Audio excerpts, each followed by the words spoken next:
نماز پڑھنے کا مسنون طریقہ۔ حضرت ابو ہریرہ رضی اللہ عنہ فرماتے ہیں کہ نبی صلی اللہ علیہ وسلم مسجد میں تشریف لائے، اس کے بعد ایک شخص آیا اور نماز پڑھنے لگا۔ نماز کے بعد اس نے آ کر نبی کریم صلی اللہ علیہ وسلم کو سلام کیا۔ آپ نے سلام کا جواب دے کر فرمایا کہ واپس جا کر دوبارہ نماز پڑھو، کیونکہ تم نے نماز نہیں پڑھی۔ چنانچہ اس نے دوبارہ نماز پڑھی اور واپس آ کر پھر آپ کو سلام کیا۔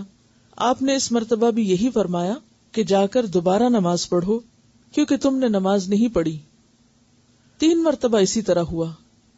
آخر اس شخص نے کہا کہ اس ذات کی قسم جس نے آپ کی بعثت حق پر کی ہے، یعنی حق کے ساتھ آپ کو نبی بنا کر بھیجا ہے، میں تو اس سے اچھی نماز پڑھنا نہیں جانتا، اس لیے آپ مجھے اچھی طرح نماز کی تعلیم دے دیجئے۔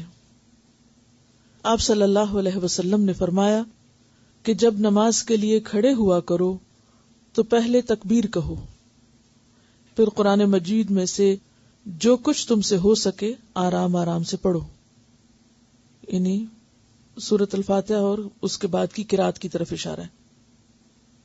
اس کے بعد رکوع کرو اور اطمینان سے رکوع میں جاؤ، یعنی جلدی نہ کرو۔ اس شخص کو جو آپ نے بار بار نماز پڑھنے کے لیے کہا تھا، اس کی وجہ یہ تھی کہ وہ بہت جلدی یا تیز نماز پڑھ رہا تھا، اس کی نماز میں اطمینان نہیں تھا۔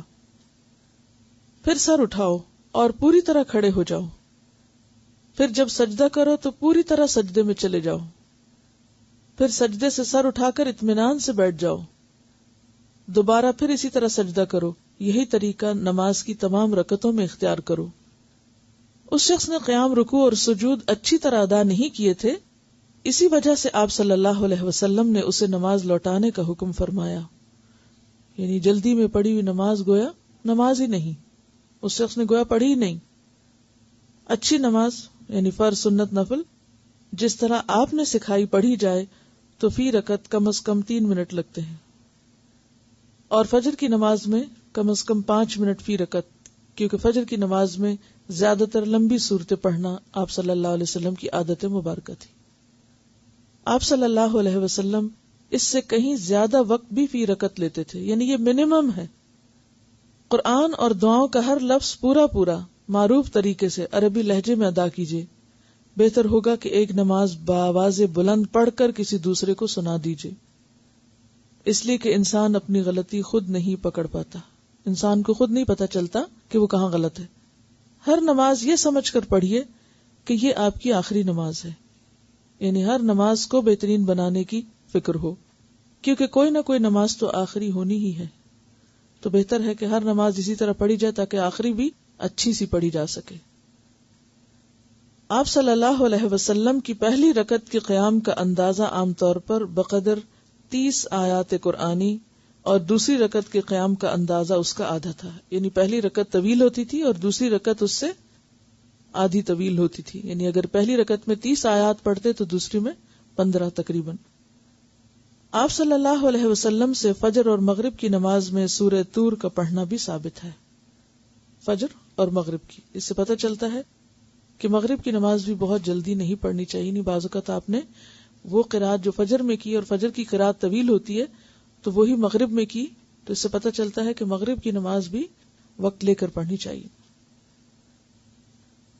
آپ اپنی نماز کا جائزہ اس حدیث کی روشنی میں ضرور لیجئے، کیونکہ نماز مسنون طریقے سے نہ پڑھی جائے تو وہ منہ پر مار دی جاتی ہے۔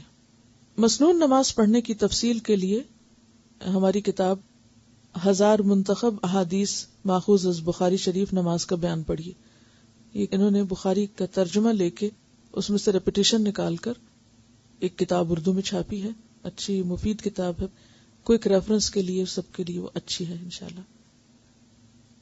اس میں آپ دیکھیے کہ میں نے آپ سے کہا تھا کہ ویکینڈ پر آپ نماز نبوی کا ایک ایک ٹاپک پڑھا کریں گے، تو صبح میں اگر آپ 5 سے 7 منٹ بھی اسپیئر کریں تو انشاءاللہ آپ دیکھیں گے کہ اس کا ایک ایک حصہ جو ایک ایک عنوان وہ سہولت کے ساتھ پڑھا جائے گا۔